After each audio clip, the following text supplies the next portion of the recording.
সুবহানাহু ওয়া তাআলা এই পৃথিবীর মধ্যে মানুষদেরকে বানিয়েছেন।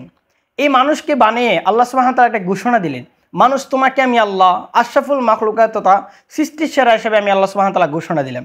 এই পৃথিবীর মধ্যে যেহেতু আল্লাহ মানুষকে সৃষ্টির সেরা হিসেবে ঘোষণা করলেন, আল্লাহ সুবহানাহু ওয়া তাআলা অনেকটি কারণ দিয়ে সৃষ্টির সেরা ঘোষণা করলেন। তার মধ্যে একটি কারণ আমি আপনার সাথে একটু আলোচনা করি। আল্লাহ বলেন মানুষকে আমি আল্লাহ বিবেক সম্পূর্ণ প্রাণ হিসেবে বানিয়েছি। বাট আজ আমাদের সমাজের দিকে যদি লক্ষ্য করা হয়, বিবেক বুদ্ধি আজ আমাদের কোথায় চলে গেল? আমাদের বিবেকে কি একবারও বাধা দেয় নাই যে আমি একজন মানুষকে অন্যায় অপরাধ ছাড়া মানুষকে কেন মারবো? একবারও কি আমাদের বিবেক কি নাড়া দেয় নাই যে একটা মানুষ সে হকের পথে আছে আমার চাকরি টিকিয়ে রাখার জন্য, বা আমি আমার গদি টিকিয়ে রাখার জন্য, বা আমি আমার মতামতটা টিকিয়ে রাখার জন্য অন্যায় অপরাধ ছাড়া একজন মানুষের উপরে গুলি করে মারবো, বা অন্যায় অপরাধ ছাড়া একজন মানুষের উপরে ছুরির আঘাতে একটা মানুষকে শেষ করে দেব? কেন আজ আমাদের সমাজে এমন হচ্ছে বা আমাদের দেশে এমন হচ্ছে কেন? অথচ মানুষকে তো আল্লাহ সুবহানাহু ওয়া তাআলা বিবেক সম্পূর্ণ প্রাণী হিসেবে বানিয়েছেন।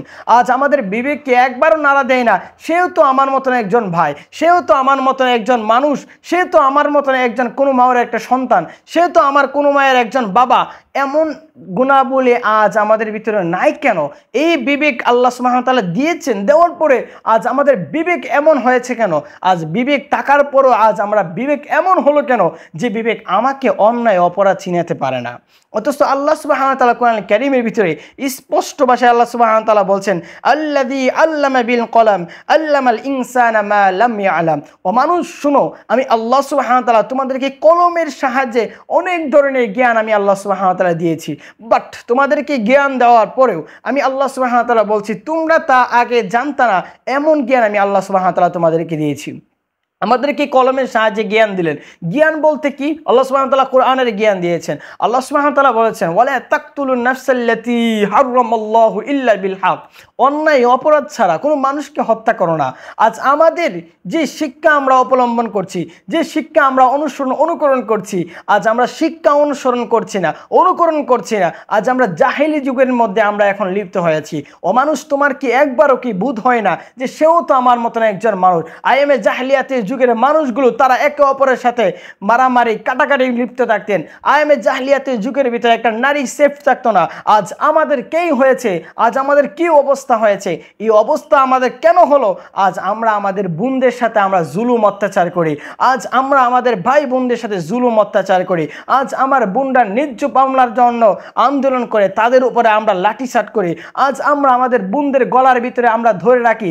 আজ আমরা আমাদের বোনদের বাক শক্তি যে আছে সেই বাক শক্তিটাকে আমরা কেড়ে নিয়েছি। কেন মুসলমান, কি হয়েছে তোমার? আজও কি এখন তুমি হেদায়েত হবে না? তুমি কি হয়ে গেলা? একদিন মৃত্যুবরণ করলে, বাট তুমি ওই দিন বুঝলে কখনো কোনো কাজে আসবে না। তুমি বলবা আল্লাহ সুবহানাহু ওয়া তাআলার কাছে, হায় আল্লাহ আমাকে ওয়ায়াকুলুল কাফিরু ইয়া লাইতানি কুনতু তুরাবা। আল্লাহ আমাকে মানুষ না বানায় যদি আমাকে প্রাণী বানাইতা, আমি আজ জাহান্নামের ভিতরে লিপ্ত হতে পারতাম না। আল্লাহ সুবহানাহু ওয়া তাআলা বলবেন, না আফসোস, তোকে আর কখনো পাঠানো হবে না। তুমি বলবা আল্লাহ আরেকবার পাঠাও, না তোমাকে পাঠানো হবে না। কি হয়েছে মানুষ?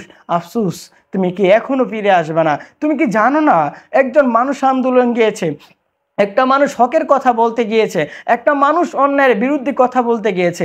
তোমার কি মনে হয় না তুমি এর উপরে জুলুম অত্যাচার করলা? মনে রাখো, দুনিয়াতে তুমি করলা, কিয়ামতের দিন জুলুমের হিসাব আল্লাহ সুবহানাহু ওয়া তাআলা নিজ হাতে তোমাকে করবে অন্ধকার করে।